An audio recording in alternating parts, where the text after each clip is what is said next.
Stacking again, Mr. Tension. Did we kuchita? Vese vakandi block and vese ndaka block and number zenyu ndichiri nadzo. Number zenyu ndichiri nadzo.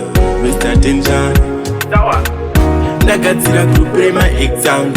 Ndine admin momo. Ndakagadzira group rema ex. Ndine admin momo. Ndakagadzira group rema exam. Ndine admin momo.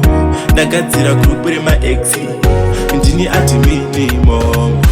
Makandi westera time yangu, makandi tambisira nguva.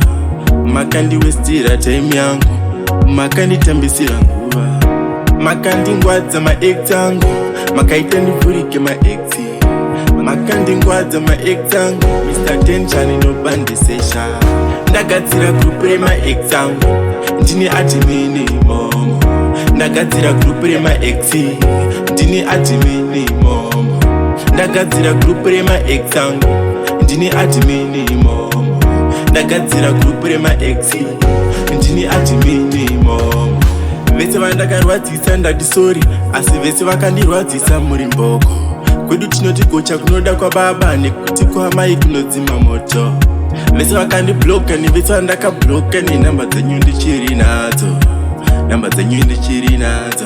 Mr. Tension. Ndakagadzira group rema ex yangu, ndine admin momo. Ndakagadzira group rema ex, ndine admin momo. Ndakagadzira group rema ex yangu, ndine admin momo. Ndakagadzira group rema ex, ndine admin momo. Makandi westera time yangu, makandi tambisira nguva. Makandi westera time yangu, makandi tambisira nguva. Makandi ngwadza ma ex yangu, makaita ndivhurike ma ex. Makandi ngwadza ma ex yangu, Mr. Tension inobandisesha. Ndakagadzira group rema ex yangu, ndine admin momo.